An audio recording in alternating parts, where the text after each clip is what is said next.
Welcome, everyone. We are here for the Society of Thoracic Surgeons General Thoracic Surgery Database monthly webinar. Today is Wednesday, November the 10th. For our agenda today, welcomes and introductions. Let's see. On the call with me today, we have myself, Carol Crone, Emily Conrad, Catherine Holyfield. We have, and Cindy Clinton from the STS from my core group. We have Ruth Raleigh and Katie Lothrop. From our IQVIA team, we had, we have Jean, Joe, Steve, Melanie, and I think that's it, Jean, Joe, Steve, and Melanie. So your usual suspects. So welcome, everyone. To kick us off today, I just have a couple of quick STS announcements. Not a lot of information from my perspective in regards to announcements. After that, we'll turn things over to Ruth to cover some of our FAQs. And then after the FAQs, I'm going to share a presentation that was done, provided by Dr. Stephen Broderick regarding the pulmonary resection composite.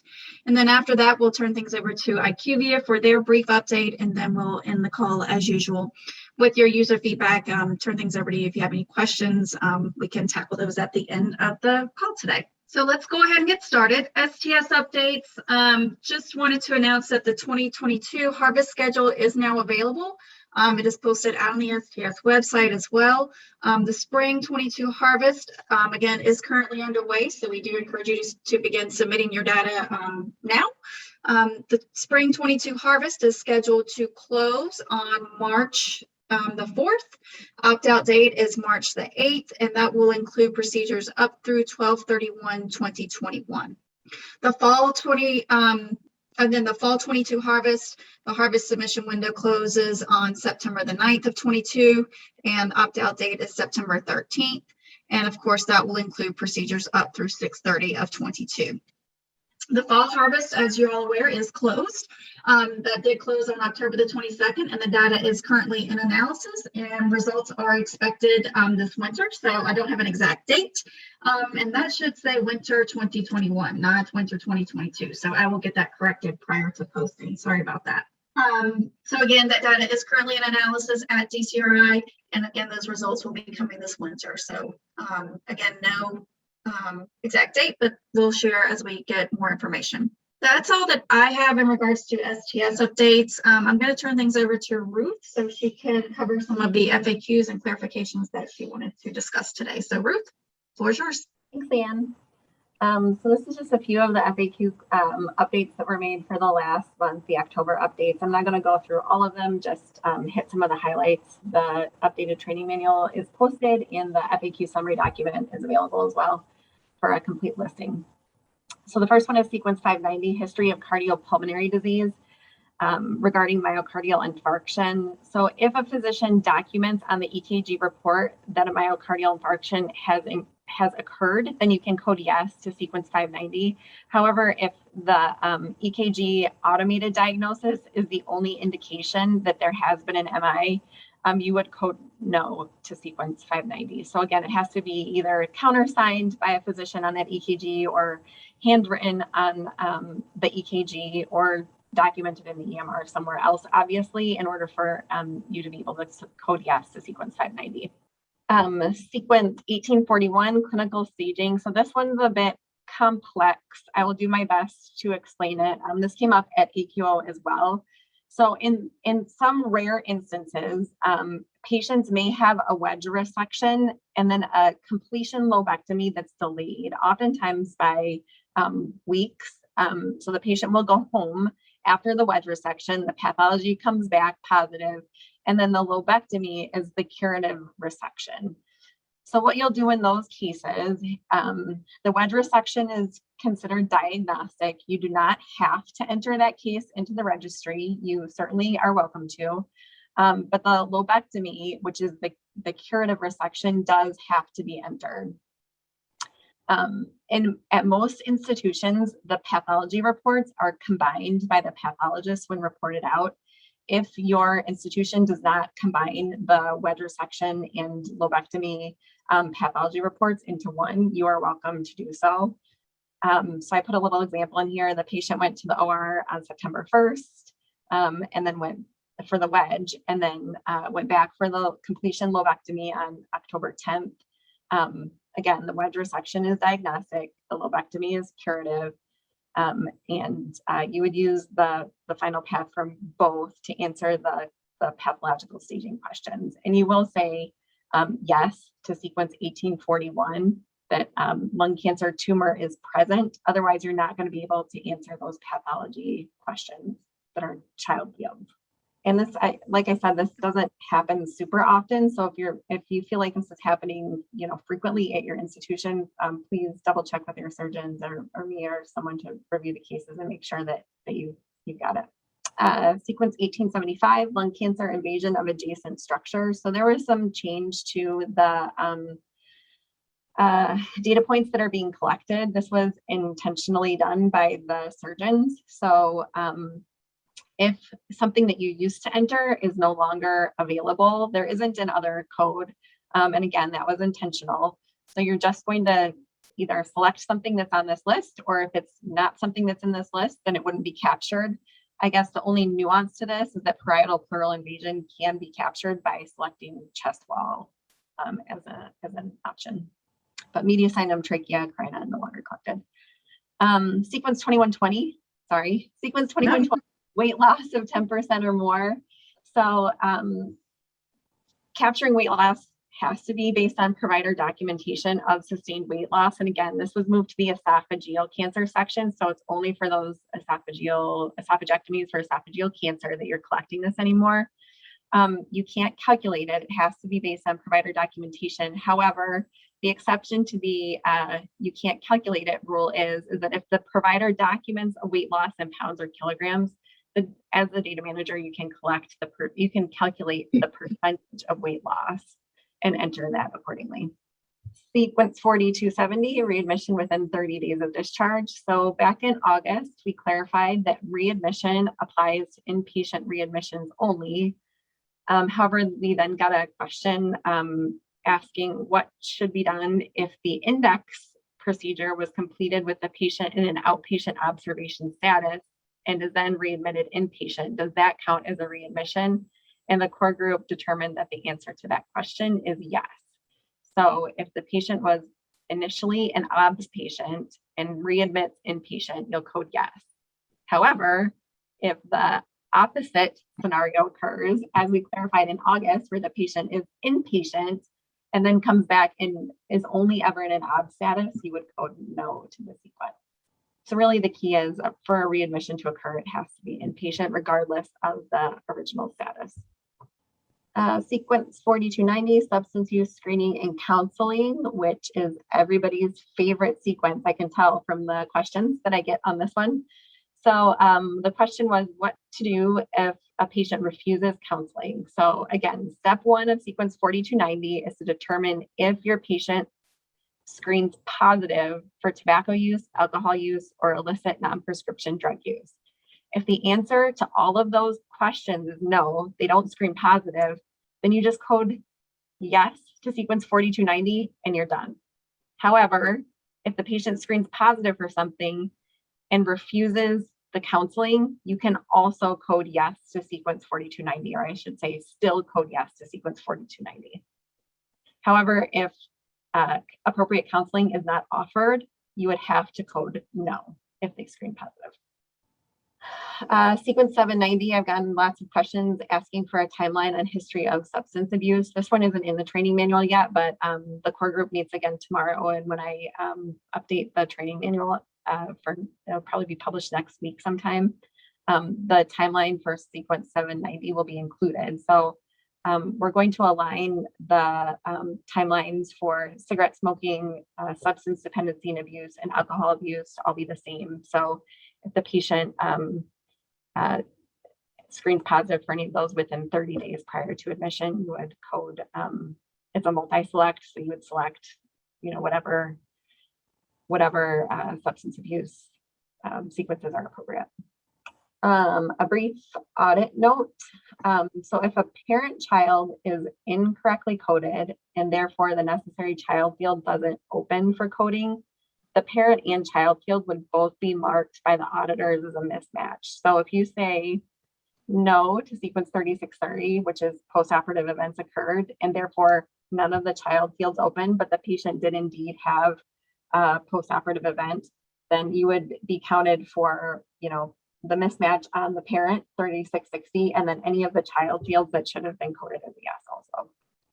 And I think that's the end of my update. Yeah, great. Thank you so much, Ruth. I wanted to present just to let everyone know. So Dr. Stephen Broderick did do a presentation in the STS Composite webinar series. And I want to share that with you all today. So this is the pulmonary resection for general thoracic surgery. This new composite will be implemented into the fall 21 analysis, which is currently at DCRI in analysis as we speak. So I did want to share this presentation that Dr. Broderick has provided, and it is currently posted out on the STS website. But again, I wanted to share it to you all with you all so you can have a brief introduction to the pulmonary resection composite that will be introduced in this next analysis feedback report. So I'm going to go ahead and play his presentation, and then unfortunately Dr. Broderick or Dr. Kozauer were not able to make today's call. If you have any questions, we'll try to answer them. If not, I will take your questions back to the surgeons to get a response. But let's go ahead and get started with Dr. Broderick's presentation. Hello, thank you for joining this webinar. My name is Stephen Broderick from Johns Hopkins, and it's my pleasure to discuss the development of the pulmonary resection composite for the general thoracic surgery database. I have two disclosures listed here which are not related to this work. The STS General Thoracic Surgery Database has previously developed composite quality measures for both pulmonary lobectomy and esophagectomy for lung cancer and esophageal cancer, respectively. These composite scores and the corresponding star ratings are included in the General Thoracic Surgery Database semi-annual participant feedback reports, and they are available for public reporting.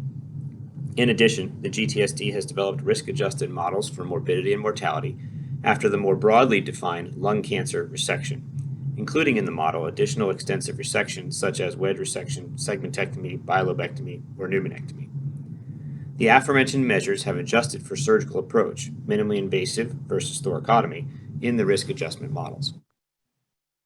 The aim of the pulmonary resection composite project was to develop a quality composite measure that would include all pulmonary resections performed for lung cancer.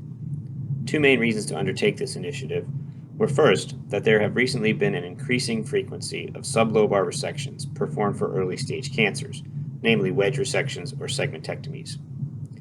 These procedures are not captured in the lobectomy composite and thus are not included in risk-adjusted feedback programs. Second, an overall pulmonary resection composite provides a broader measure of program performance in lung cancer surgery. The development of the measure was similar to that of the lobectomy and esophagectomy composite scores.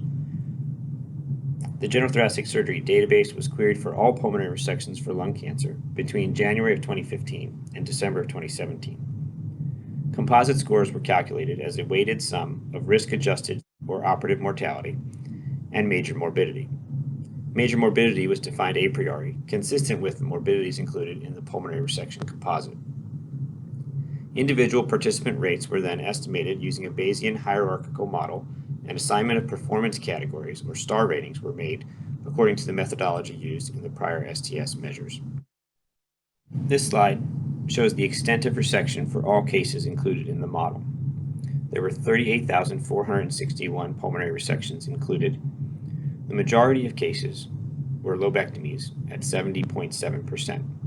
15% of cases were wedge resections, 7% segmentectomy, 1% sleeve resections, 3% bilobectomies, and approximately 3% pneumonectomy. Pathologic stage was predominantly stage 1 at 68%. 19% of cases were stage 2, 11% stage 3, and 1.6% of pulmonary resections were performed for patients with stage 4 disease. This slide demonstrates the overall percent and participant median for the main outcomes, including operative mortality with an overall percent of 1.29% and the major morbidity composite of 7.9%.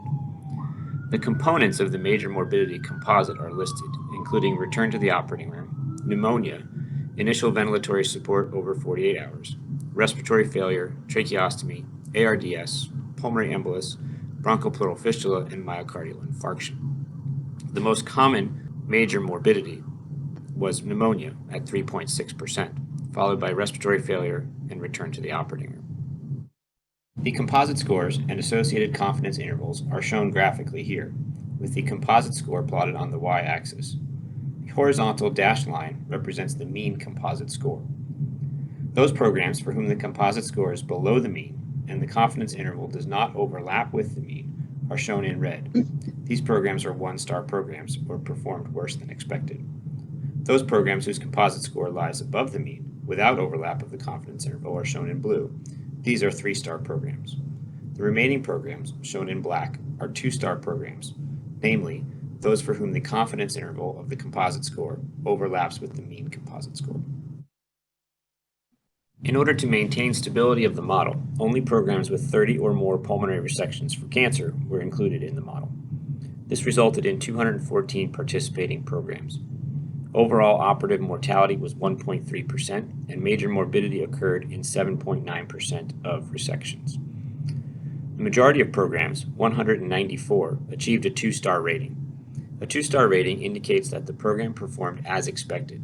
That is to say, the program's performance is not statistically different from the performance of the average program participating in the database. 7 programs received performance worse than expected, and 13 programs performed better than expected. Mortality in these 3-star programs was 0.3%, with a 3.6% rate of major morbidity. As part of the development of this measure, we also analyzed the proportion of procedures performed using minimally invasive techniques. Overall, 70.5% of the pulmonary resections included in the model were accomplished using a minimally invasive approach. Previous composite measures included surgical approach in the risk adjustment model.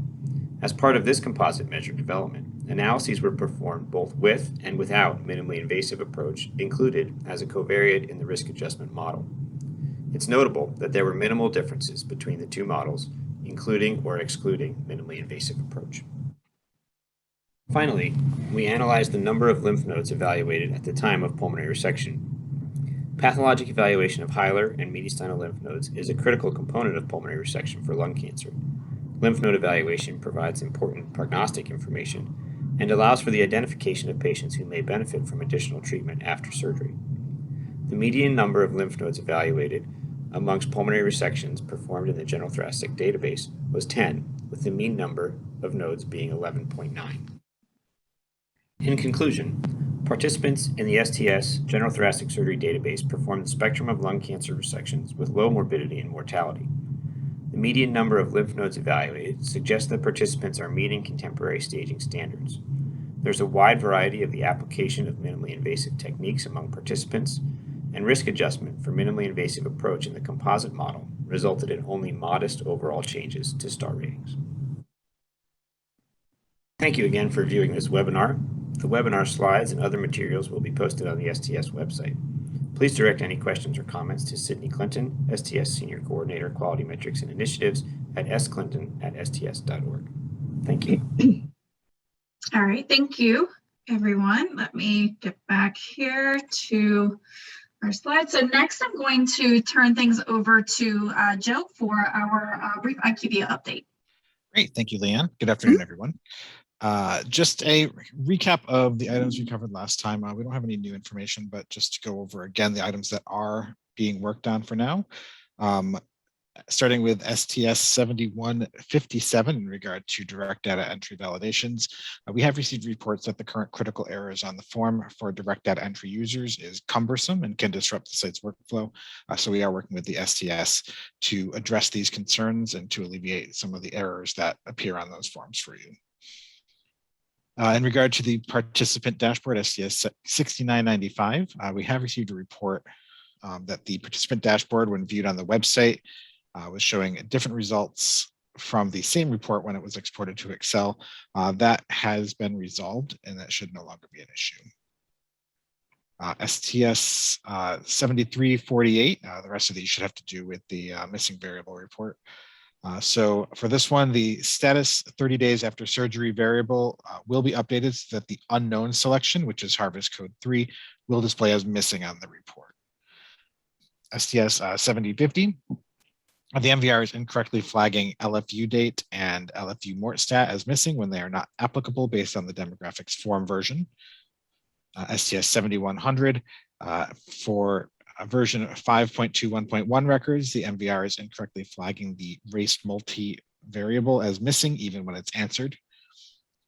STS 7278, the MVR will be updated to include the COVID-19 temp code and temp date fields when they are missing. And finally, STS 7302, we did receive a report from a site that they were seeing a larger than expected denominator for the GERD patient alive 1 year after procedure variable on their MVR. So the cause of that has been identified, and we should be able to get a fix out for that in an upcoming release.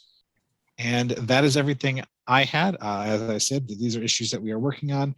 If you have reported something that I didn't discuss today, please rest assured that we are looking into everything that has been brought to our attention, and we will get responses back to you as soon as possible. And then we will be posting updates periodically to the library to give you a list of known issues and enhancements. Great. Thank you so much, Joe. Awesome. Thank you. Thank you so much. I'll just run through these slides real quick. Again, the IQVIA support plan, please include your 5-digit participant ID number when contacting STS, as well as IQVIA support. List of resources that are available to you on the STS website. And again, STS tech support and the phone number if you prefer to call rather than send email. Here is my contact information. If you need to reach out to me directly, you can email me or give me a call. Email is a lot quicker. Again, feel free to reach out to me directly with any questions or concerns. If you have any database operational questions, please reach out to us at stsdb@sts.org. Those questions, database operational questions include participation agreements, payments invoices, contacts currently listed for your site. If you need to add someone, just if you have any questions regards to your contracts or contacts, please reach out to us at STSDB. If you're not sure who to contact, just please feel free to email me directly, and I can get you to the right person. Upcoming webinars, I just wanted to point out that our next 2 user group calls are canceled. Our November 24th user group call and our December 23rd user group call will all be out for the holidays at that time. So again, those user group calls are canceled. We'll have our next monthly webinar on December the 8th, and then our next monthly webinar of the new year will be on January the 12th. So again, the November 24th and December 23rd user group calls are canceled, but we'll pick back up in December with our monthly webinar, and then again in January with our monthly webinar. That's all that I have for today from the STS perspective. We'll go ahead and tackle some questions. I do see a couple starting to come in, so let's go ahead and answer those questions. So sorry about that. Let's see here. I see our first question from Melissa. Clarification on the audit slide. If the parent should be yes and was coded no, are all the other child no's also counted as mismatches since they were not answered null due to the parent-child being no? So is the intent that the event that should have been a yes is a mismatch, and also all other child post-op events are also counted as mismatches?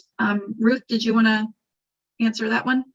Yeah, and Carol, correct me if I'm wrong, but my understanding on the audit side is that the only child fields that would be counted as a mismatch are the ones that should have been answered as a yes, not the ones that should have been answered as a no and were left as a null. Is that correct?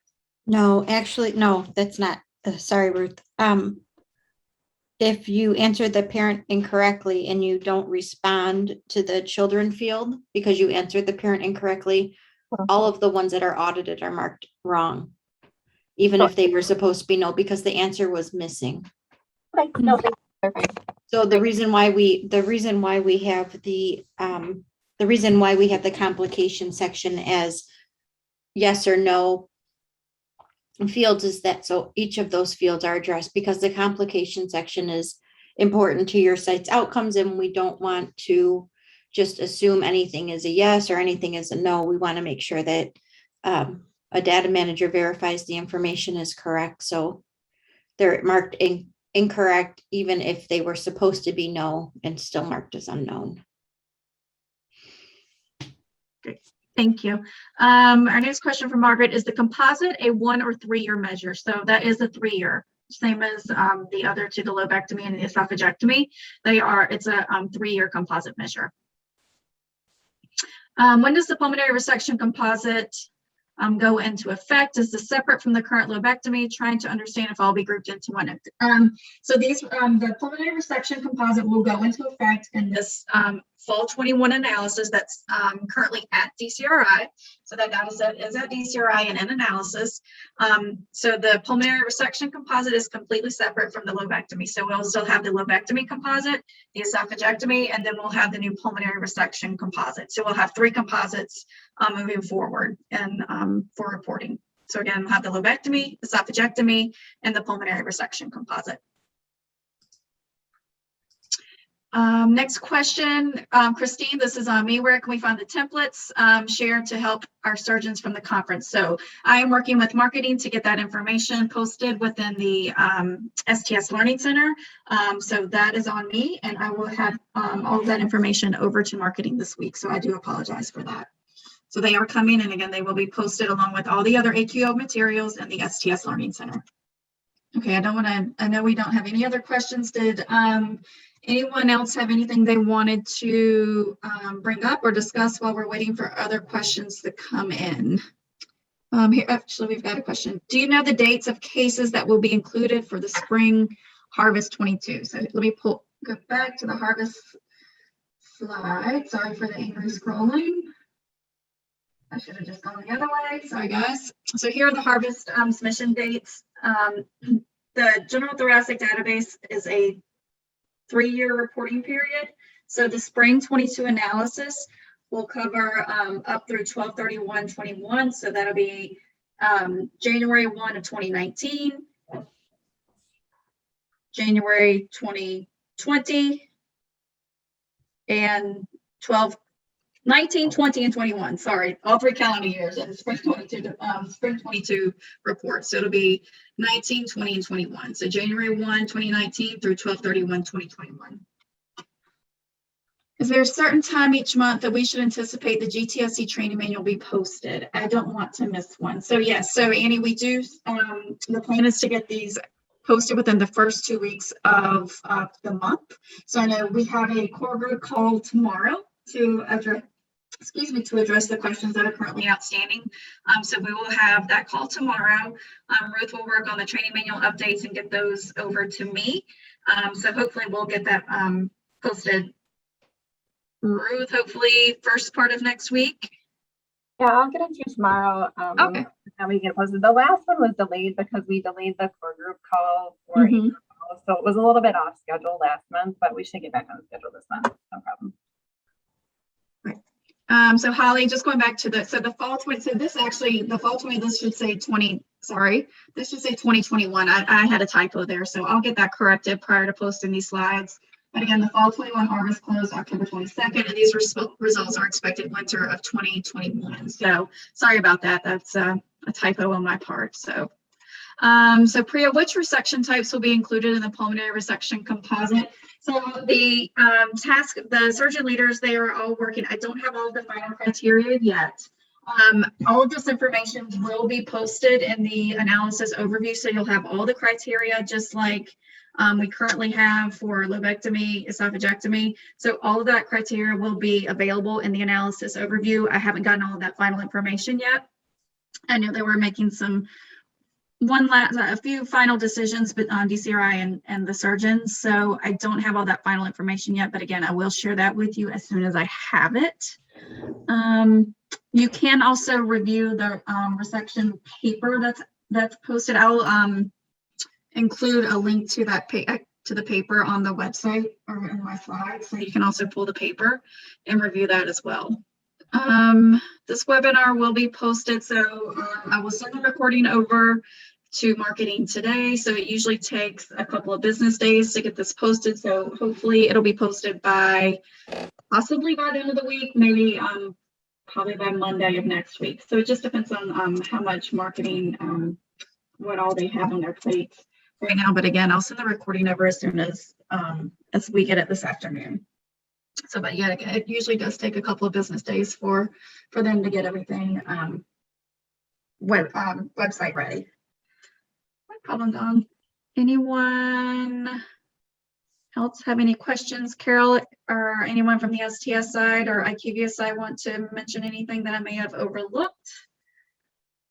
I don't have anything to add, Leanna. Great presentation from you and Ruth. Yeah. All right. Dr. Broderick. Yes, Dr. Brown. And I do want to show you for those here, let me pull this over. So Dr. Broderick's presentation is currently posted on the STS website. So let me show you exactly where you can find this. So from the STS homepage, if you click on the registries, STS National Database, and if you scroll down to right underneath the live webinars, there's the STS Composite Measure Series. If you click on the Learn More link here, it'll bring you to our STS Composite Measure Series page. And here you can find the presentations for the multi-procedure for adult cardiac composite. And here is the presentation that I just shared from Dr. Broderick. Again, the pulmonary resection for general thoracic surgery. So if you would like to go back out and review that before it gets posted, you are more than welcome to visit the website to review that presentation. All right. I'm not seeing any additional questions come in. So if you have any other questions, please feel free to email me directly and I'll work to get those responses to you. So I just want to be respectful of everyone's time. I'm not seeing any additional questions come in. So thank you everyone for joining today.